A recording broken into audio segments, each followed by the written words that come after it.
Pronto, agora vamos lá então, novamente, gente. Então, vou fazer aqui a minha autodescrição rapidamente. Tenho pele clara, sou homem, cabelo curto, barbinha aqui por fazer. Eu uso óculos nesse momento e hoje eu estou usando uma camiseta vinho com a frase no MVP without accessibility, ou nenhum mínimo produto viável sem acessibilidade. E propositalmente porque normalmente é uma pergunta comum, né? Se as pessoas sempre perguntam se a gente consegue ter acessibilidade no MVP, é possível sim. Né? Claro que talvez não como um produto final, mas dá para fazer também. Bom, vamos lá. Começando novamente, a História Sem Fim da Acessibilidade Digital, a referência clara ao filme História Sem Fim, de 1984. E no comecinho aqui da apresentação, deixa eu só falar rapidamente por que eu estou utilizando essa referência, né?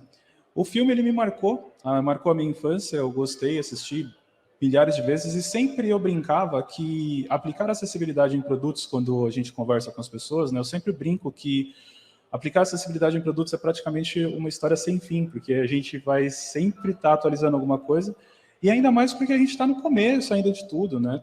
Tem muita coisa para se fazer, tem muita coisa a evoluir ainda, então com certeza é uma história sem fim, sem dúvida alguma.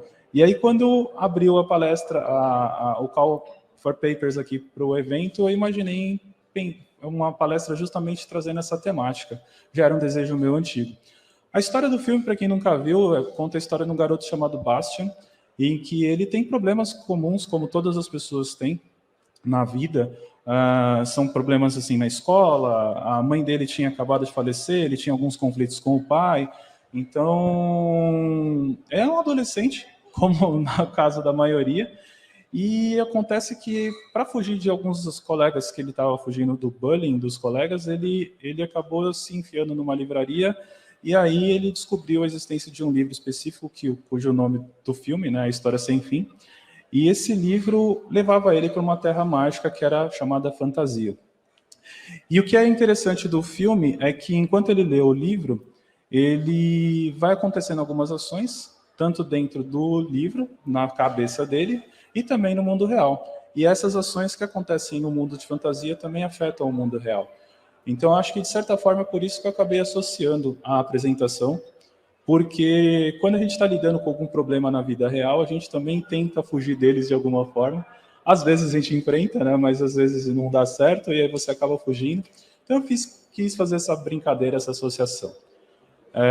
Deixo claro também que todas as imagens que eu estou utilizando é de propriedade da Warner Bros, não são minhas. Tá? Vamos começar com fatos e dados, gente. Esses dados aqui eu acredito que não deve ser novidade para muita gente, menos de 1% dos sites no Brasil são acessíveis, e no mundo apenas 3% dos sites possuem uma acessibilidade aceitável. E vamos discorrer um pouquinho no tempo. O ano é 2022. Esses dados, eles vêm do pessoal do Movimento Web para Todos, em conjunto com o Big Data Corp, em que eles reúnem anualmente, eles fazem anualmente essa pesquisa, e as últimas três, na verdade, de 2022 eu não peguei, mas as últimas três anteriores, 2019, 2020 e 2021, respectivamente, trouxeram os seguintes números. Né, 0,61% com alguma acessibilidade aceitável nos sites, 0,74% em 2020 com alguma acessibilidade aceitável e 0,89% em 2021 com um site com alguma acessibilidade que a gente pode considerar aceitável também do ponto de vista técnico. Com relação aos 3%, quem faz a pesquisa é o pessoal da WebAIM, que é uma consultoria norte-americana, e essa pesquisa, que eu peguei os mesmos dados, 2019 equivaleria a 2,2%, em 2020 2,6% e 2021 3,2%. A diferença é que, no caso da WebAIM, ele leva em consideração as 1 milhão de homepages mais acessadas no mundo, né? Então, eles fazem análise apenas da homepage desses sites, mas a partir da homepage, que é a página principal, já dá para você ter uma noção bem bacana do restante do conteúdo que está por vir ali quando a pessoa vai entrar. É importante a gente lembrar que esses erros que a gente está levando em consideração aqui são erros facilmente identificáveis através de ferramentas de teste.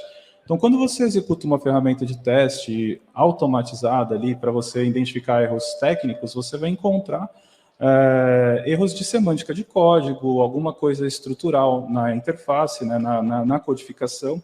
Isso representa 35% de tudo aquilo que você precisa avaliar.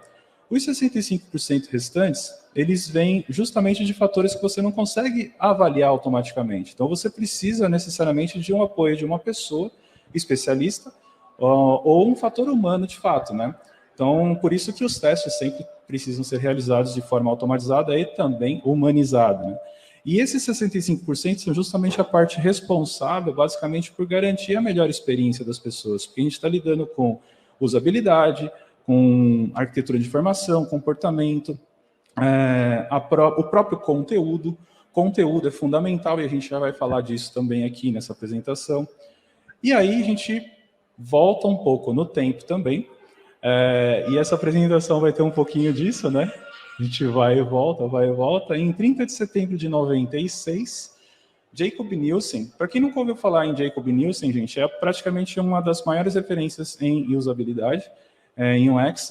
Foi a pessoa, ele não criou sozinho, ele criou junto com Hofmolish o conceito e as 10 heurísticas de usabilidade. Ele não criou a heurística, né, o processo de heurística, mas a heurística de usabilidade, que é utilizada em praticamente todos os portais e sites. Então, Jacob Nielsen escreveu um artigo em 1996 chamado Accessible Design for Users with Disabilities, ou, em português, Design Acessível para Pessoas com Deficiência. E o comecinho desse artigo trazia o seguinte texto: tornar a web mais acessível para pessoas com deficiência é, em grande parte, uma questão de usar HTML da forma como ele foi planejado, codificar significado ao invés de aparência. Volto a repetir, se vocês não ouviram e não prestaram atenção, gente. 1996. O HTML ele foi disponibilizado publicamente para as pessoas em 1994. Apenas 2 anos depois, o Nielsen já estava escrevendo um artigo sobre isso e exaltando essa questão e a importância da semântica de código. O artigo ele é bem completo, né, e é bem bacana. É claro que eu só estou trazendo essa frasezinha aqui no início. E é exatamente a partir desse ponto que eu quero começar essa história, para a gente saber se a gente vai ter um final ou não positivo. Vamos falar sobre a questão relacionada ao hiperlink e o hipertexto, que é relacionado à internet. Porque quando a gente fala de internet, basicamente, o hiperlink e o hipertexto é o que forma, basicamente, é o que dá base à navegação estrutural. Você navega de um conteúdo para o outro a partir de links. Então, em 1955, né, o Vannevar Bush, ele criou o Memex, que é para fins bélicos, na verdade, a partir de fins bélicos, e foi a primeira menção que se tornaria o hipertexto. 20 anos depois, 1965, Ted Nelson criou um projeto chamado Xanadu, e foi o primeiro a mencionar os termos, né, hiperlink e hipertexto. Já em 1980, Tim Berners-Lee, né, acabou liberando o Inquirer, que foi o embrião da www, praticamente como a gente conhece hoje, e foi a partir desse momento que começou a se perceber que haveria uma necessidade de organização estrutural em tudo aquele conteúdo que em algum momento seria disponibilizado para as pessoas. Em 1990, né, nasce o Tim Berners-Lee, literalmente ele libera um conteúdo. E eu vou ler também um trechinho deste conteúdo. É um texto gigantesco, gente, mas ele trouxe um trechinho para vocês. Hipertexto é uma maneira de conectar e acessar diversos tipos de informação com uma teia de nós, onde o usuário pode navegar à vontade. Ele fornece uma única interface de usuário para grandes classes de informação, relatórios, notas, bases de dados, documentação de computador e ajuda online. Nossa proposta é um esquema simples que incorpora servidores já disponíveis no CERN, CERN. Nós chamamos de navegador o programa que dá acesso ao mundo de hipertexto, ou seja, nascia ali o conceito do navegador, ou browser, como a gente conhece hoje. Mais precisamente, em 92 foi liberado publicamente o Lynx, que é o primeiro browser propriamente dito. E em 94, finalmente, tivemos a liberação do HTML 1.0. A gente está na versão HTML5, né, que foi disponibilizada a público em 2008, mas em 94 a gente teve a liberação da HTML 1.0, sua primeira versão. O HTML ele já nasceu de forma semântica. O HTML já nasceu com algumas tags específicas para ser semântico, né? E então, quando a gente fala de código semântico, a gente está falando basicamente de conteúdo organizado e com significado tanto para máquinas quanto para humanos. Tem uma frase muito bacana do Martin Fowler, desenvolvedor, né, na verdade arquiteto de soluções, né? Ele fala o seguinte: qualquer tolo pode escrever código que um computador pode entender. Somente bons programadores escrevem códigos que humanos entendem. Isso que é relevante quando a gente trabalha com HTML, porque HTML na prática não é programação, gente, é uma linguagem de marcação. Eu costumo dizer que HTML e CSS são linguagem de designers, né, porque você está ligando os pontos ali, eu vou mostrar para vocês na prática, inclusive quem nunca viu HTML, quem não tem familiaridade com HTML, acredito que boa parte das pessoas que estão assistindo essa apresentação não vai ter esse problema, mas não é comum, principalmente com designers, né? E há sempre um limbo ali no meio do processo, porque o designer, propriamente dito, ele não sabe teoricamente programar, só que ele não sabe que aquilo não é programação, e o desenvolvedor, normalmente, ele subestima muito o HTML por justamente achar que ele é muito fácil, porque não é linguagem de programação. Então, na verdade, a gente tem um limbo, um joga para o outro, nem o designer quer entender o HTML, nem o desenvolvedor quer entender, porque o desenvolvedor quer lidar com linguagens de programação de fato, que é onde ele vai se divertir mais, na verdade. É muito comum você ver no Twitter, por exemplo, reclamações, odeio HTML, odeio CSS e afins. Vamos tentar entender de forma prática tudo isso. Absolutamente tudo começa no conteúdo, e aqui eu tenho um exemplo de um layout do Itaú. Digo já de antemão aqui que isso daqui eu utilizo em sala de aula, tá, gente? Não é do Itaú de verdade.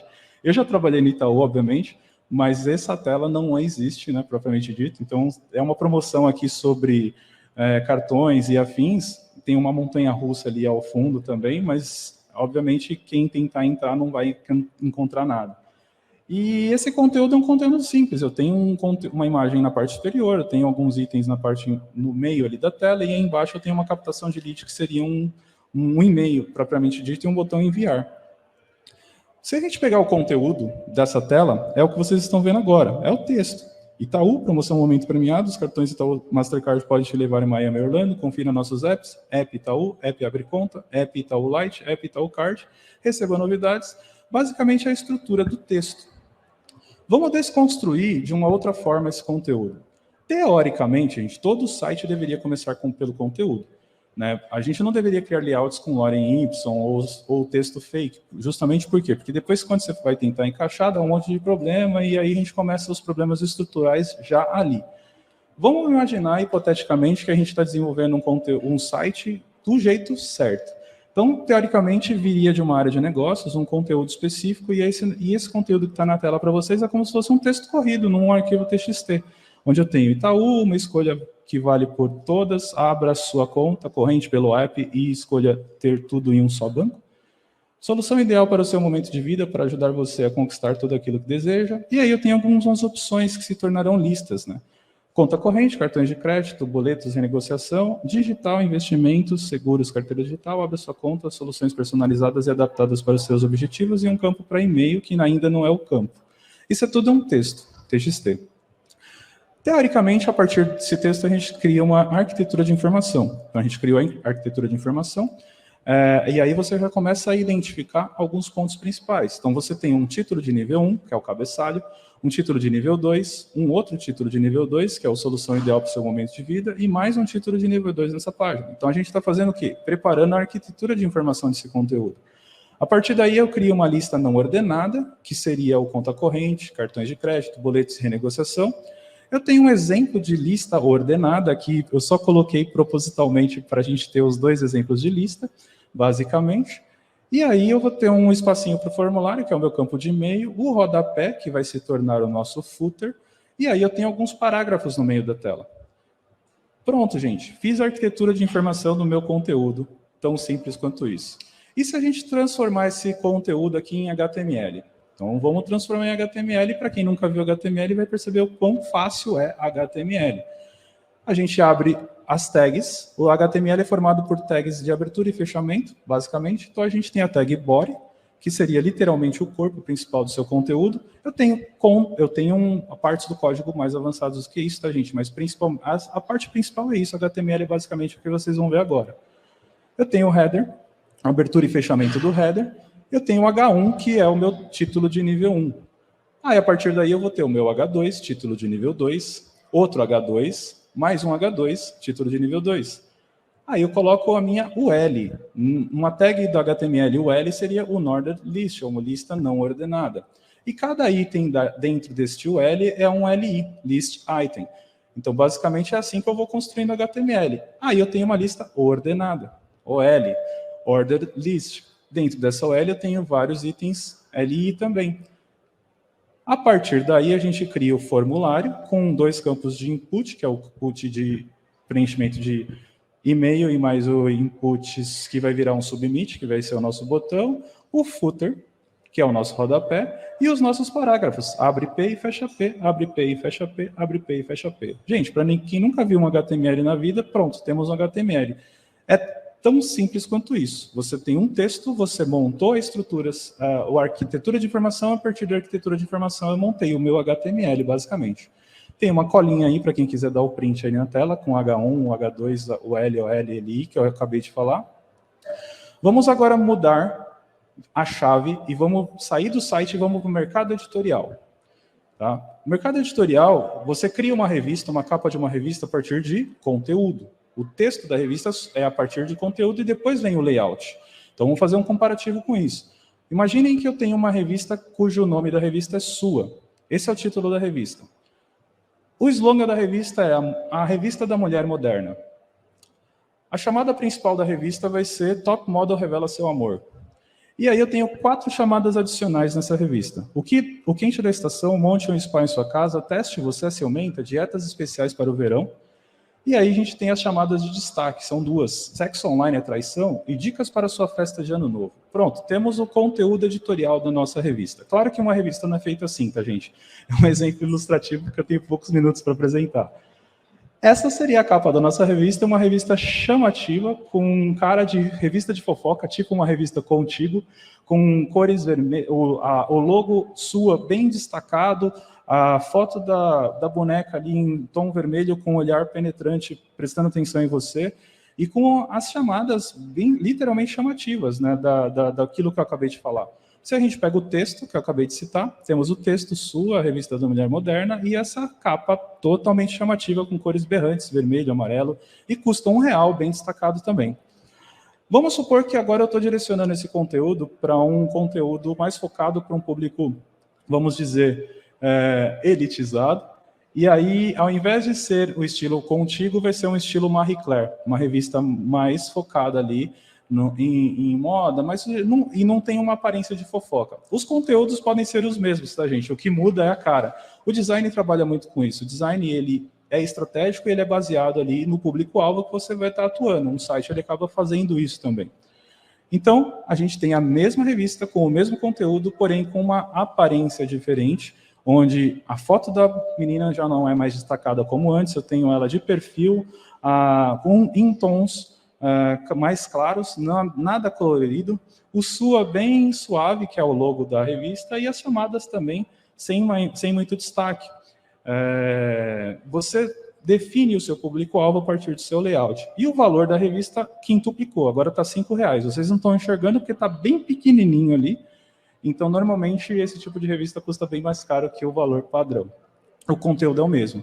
Colocando uma ao lado da outra, a gente percebe claramente a diferença visual, mas os conteúdos são exatamente os mesmos, gente. E é dessa forma que a gente acaba trabalhando. Vamos voltar agora para o HTML. Quem já brincou e quem já trabalha com internet já há muito tempo deve ter brincado com o CSS Zen-Garden. CSS Zen-Garden é uma plataforma onde ela foi criada pelo designer Dave Shi em 2003, quase 20 anos atrás. E qual que era o objetivo da plataforma? Para quem não brincou com isso ainda. E é bem antigo mesmo, tá, gente? Você baixa 2 arquivos, um HTML e um arquivo CSS, basicamente. E a partir desses arquivos, você pode criar o layout que você quiser com uma condição. Você não pode encostar um dedo no HTML. O HTML você só usa de referência. Então, você vai criar novos layouts a partir da mexida do arquivo CSS. E aí, como vocês podem estar vendo na tela nesse momento, eu estou rolando ali. Então, tem um botão de Submit um Design, tem um menu onde você pode acessar todos os outros layouts que foram enviados por outras pessoas. Tem um título padrão, né, CSS Zen-Garden. E aí, eu estou fazendo o que nesse momento? Clicando com o direito em alguns desses itens do menu e abrindo em novas janelas. Praticamente, eu vou abrir 5 novas abas. E vocês verão, basicamente, 5 layouts diferentes. Então, eu tenho um segundo layout aqui, um terceiro layout, um quarto layout e um quinto layout, todos eles com formatos completamente diferentes, mas os conteúdos exatamente o mesmo. O HTML é a mesma estrutura. E o desafio é esse, você cria o seu HTML a partir de um conteúdo estruturado. E a partir daí você tem todos os conteúdos, como eu estou demonstrando ali, a demonstration of what to be accomplished. Meu inglês também não é muito bom, tá, gente? Mas basicamente é isso que você tem ali no seu conteúdo. Nesse segundo layout, percebam que lá no meio da tela tem os itens de 1 a 8, que seriam os meus menus de navegação. Já no terceiro layout, eu tenho os menus à esquerda e não à direita, o menu de navegação, mas o conteúdo é basicamente o mesmo. Já no nosso quarto layout, nesse terceiro layout ainda, tem alguns itens escondidos, que é o botão de download do HTML e do CSS, que fica logo abaixo aí do título principal, que é o que eu estou passando o mouse agora. Já o quarto menu, ele lembra um pouco o Saloon dos anos do Velho Oeste, coisa assim.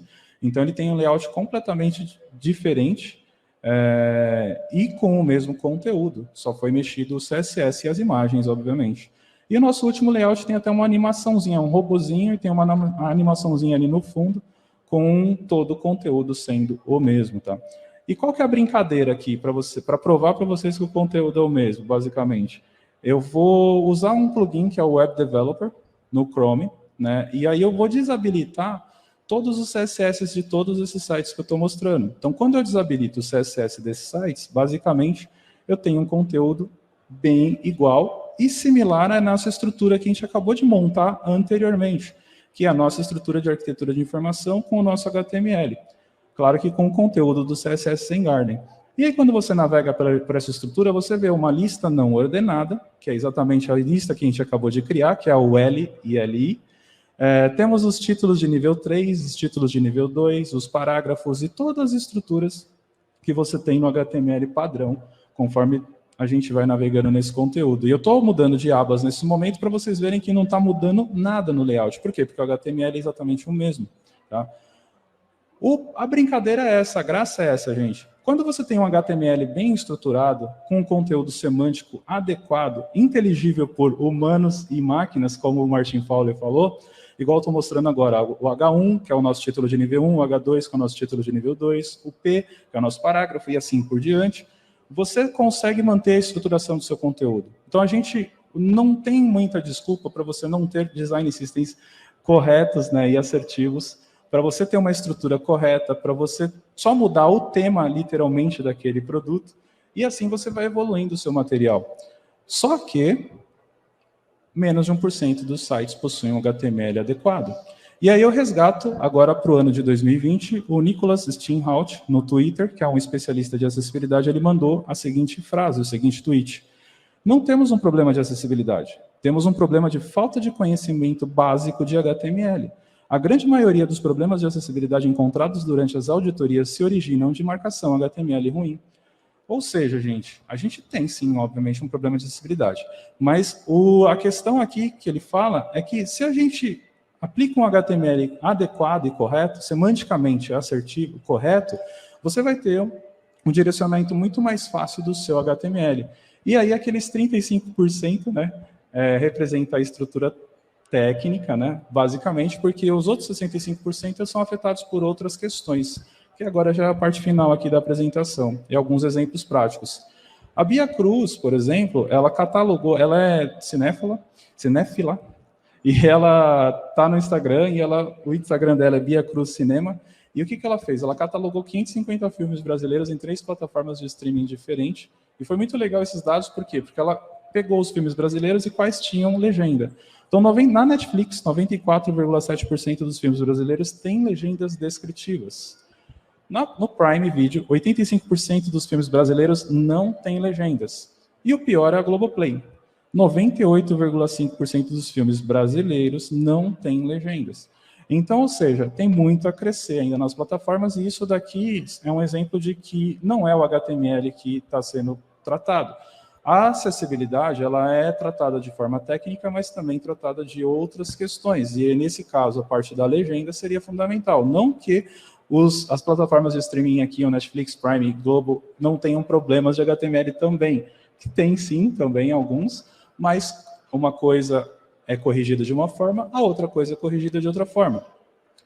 O Lucas Radaelli, desenvolvedor do Google e cego também, ele trouxe um tweet também esses dias falando o seguinte: acabei de fazer uma reunião com um surdo usando o Google Meet. Ligamos as captions, eu falava, ele digitava. Eu ouvia a mensagem dele com o meu leitor de telas.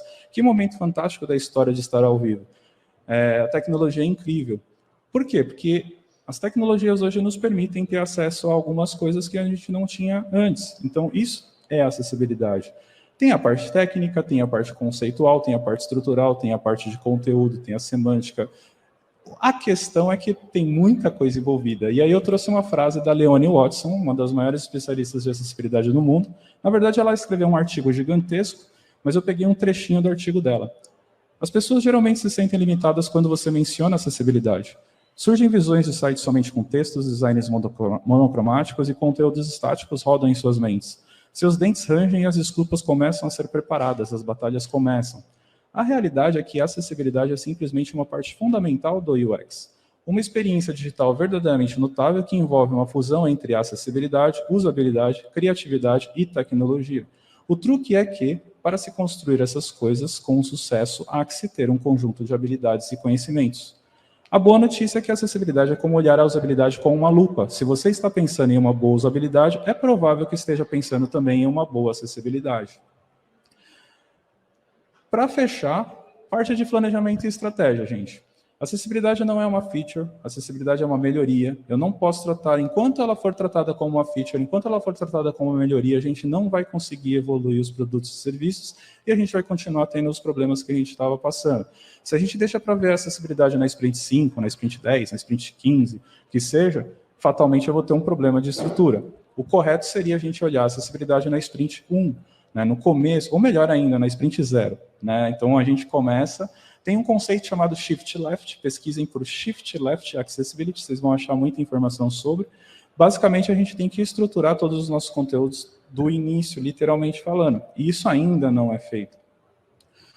Você está inserindo a acessibilidade corretamente no seu processo, no dia a dia? Por exemplo, a gente tem alguns processos e metodologias ágeis, como o Definition of Done, o Definition of Ready. Eu estou inserindo essas informações nos meus processos. Eu consigo ter um critério de aceite, eu consigo ter uma forma de validar aquilo que foi produzido, porque eu preciso ter, porque se você não tem, como que você mede o que você está fazendo? Como que você tem certeza que você está melhorando? Eu preciso ter controles, formas de controle. A metodologia ágil preza por isso e a acessibilidade não é diferente, você vai encaixar ela junto ali. Como? Vai depender do seu produto ou serviço e do seu dia a dia. Mas você consegue sim criar histórias dos usuários com foco em acessibilidade, você consegue encaixar todos os processos de metodologia ágil com acessibilidade também. Tem uma pesquisa muito legal sobre metodologias ágeis, já que a gente está falando sobre isso, e normalmente quando se faz a pergunta por que a metodologia ágil falha, as respostas sempre são mais ou menos as mesmas. 46% filosofia ou cultura da empresa não bate com os valores ágeis, 38% falta de suporte gerencial, 38% falta de suporte à mudança de cultura, e assim vai. Sempre um problema relacionado à gestão e organização estrutural. Quando a gente fala de acessibilidade, a gente está basicamente passando pelos mesmos problemas. Falta de suporte da gestão, falta de suporte gerencial, falta de cultura da empresa. Então, eu costumo brincar que a acessibilidade será a próxima metodologia ágil. Da mesma forma que as empresas hoje têm os agilistas para formar a metodologia ágil no dia a dia, em algum momento nós teremos os acessibilistas no dia a dia dos times, porque você precisa de suporte. É fato, as empresas precisarão de suporte. Hoje ainda não tem. Última frase da apresentação é a abordagem que eu gosto da Microsoft sobre acessibilidade. Para permitir uma mudança transformadora, a acessibilidade precisa ser uma prioridade. É por isso que começamos a administrá-la como um negócio e desenvolvemos nosso modelo de evolução de acessibilidade para acompanhar nosso progresso. Então, enquanto você não tiver uma meta ou uma métrica que você consiga avaliar aquilo que está sendo produzido, você simplesmente vai estar enxugando gelo. Você precisa melhorar esses processos para justamente colocar a acessibilidade de uma forma mais assertiva no seu dia a dia. E aí sim você vai evoluindo de verdade. Será que um dia essa história terá um fim? E é dessa forma que eu encerro a minha apresentação. Eu agradeço, gente. Muito obrigado. Meu Instagram, instagram.com/msalles, ou LinkedIn, msalles78, Marcelo Salles. E para quem quiser continuar esse papo, msalles@todoacessibilidade.com.br. Obrigado.